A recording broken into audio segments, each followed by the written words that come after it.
دیکھیں لکھنے کے لحاظ سے اردو ہینڈ رائٹنگ میں دال کی صرف یہ دو شیپس ہیں اور کوئی شیپ نہیں ہے. یہ والی شیپ کب بنتی ہے، یہ کب بنتی ہے، اور اکثر بچے اس میں کیا غلطیاں کرتے ہیں، چلیے ڈسکس کرتے ہیں.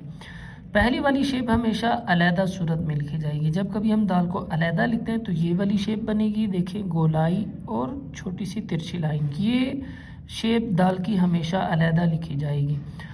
یہ دوسری شیپ یہ اکٹھا لکھنے کی صورت میں ہے، اور یہاں پر یہ ترچھی لائن کی صورت میں ہم دال کو بنائیں گے. کسی بھی حرف کے ساتھ اگر ہم ملا کر لکھتے ہیں تو ترچھی لائن کی صورت میں ملا کر لکھیں گے. اکثر بچے غلطیاں کیا کرتے ہیں وہ میں مینشن کرتا ہوں.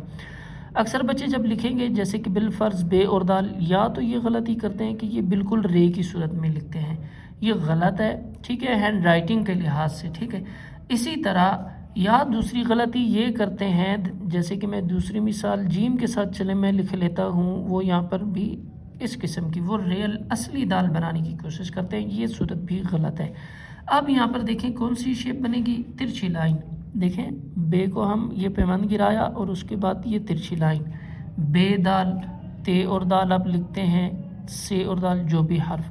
اسی طرح جیم کے ساتھ اگر ہم لکھتے ہیں، دیکھیں یہ جیم لکھا، یہاں سے ترچھی لائن. کوئی رے، کوئی اصلی جو ہے وہ یہاں پر دال نہیں بنانی. یہاں پر رے کی صورت میں دیکھیں یہ قلم کے ساتھ واضح ہوتا ہے.